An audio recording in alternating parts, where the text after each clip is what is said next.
your thoughts about people harm or help them?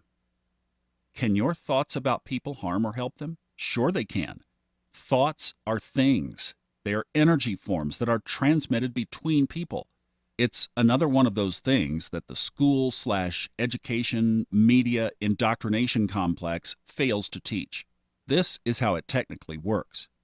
If you send a negative or positive thought about another person and their subconscious accepts your thought, it will influence them.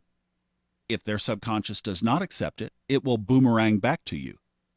It's not a good idea to mentally send hate and ill wishes, curses, and complaints toward others.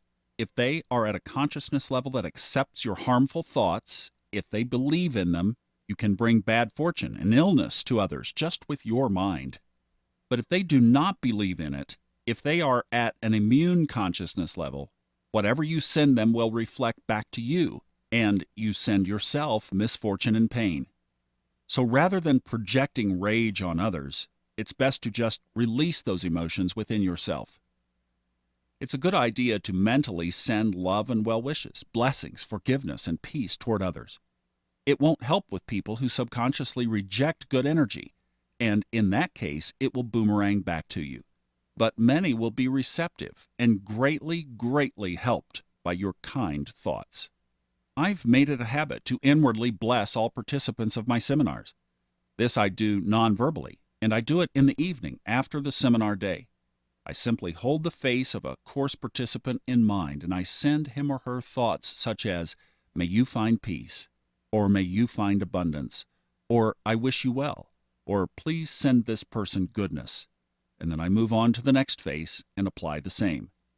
This not only benefits the students, but it heightens my own state. It's 10 minutes very well spent. If you've ever worked as a teacher, you know that whether you project confidence and trust onto someone, or if you label them as stupid and unable, both can have an effect on the student's ability to learn. Label a student as unable, and you will soon have an unable student in front of you. But, in fact, only the students who are completely unreceptive to positive thought will remain unable regardless of what you do. And most of them will open up and bloom once you stop labeling them negatively. I label all of my students as able, enlightened, intelligent, talented, and creative, and I do it all the time. I tend to ignore evidence of their stupidity or simply don't dwell on it. I radically filter out evidence of their being insecure, nervous, or awkward. I might acknowledge their inability, but when acting as a coach, I don't dwell on it for more than a few seconds. Otherwise, my thought waves emphasize those aspects. Instead, I'm continually looking for their best sides in order to pull those best sides out of them. It is the best secret communication technique I know of. Yes, there is a small percentage that is not receptive to it, and then I simply let go. You can help some of the people some of the time, but you can't help all of the people all of the time. If I were to try to force someone to be able and intelligent, I'd be imposing my will on them, and that's not good either. I should mention that I apply the positive projection technique mostly while acting in a professional setting or as a coach. As a normal person, I often don't bother. The reason is that it requires some energy to pull out the best in people. It's not really my responsibility to do so.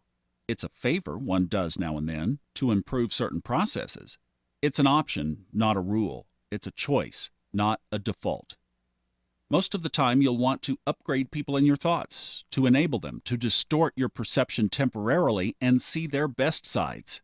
This is especially valuable when you seek to do business with someone or to improve a relationship. You are investing some effort in order to help them shine. There are some special cases where you might deliberately use downgrading or negative thoughts toward someone.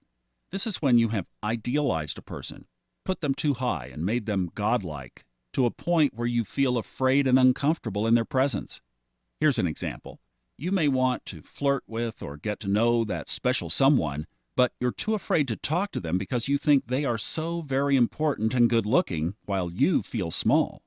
So, in order to neutralize your exaggerated idealization, you can think about their quote-unquote bad sides, smelly breath, too much hair on their arms, a stupid-sounding laugh, etc.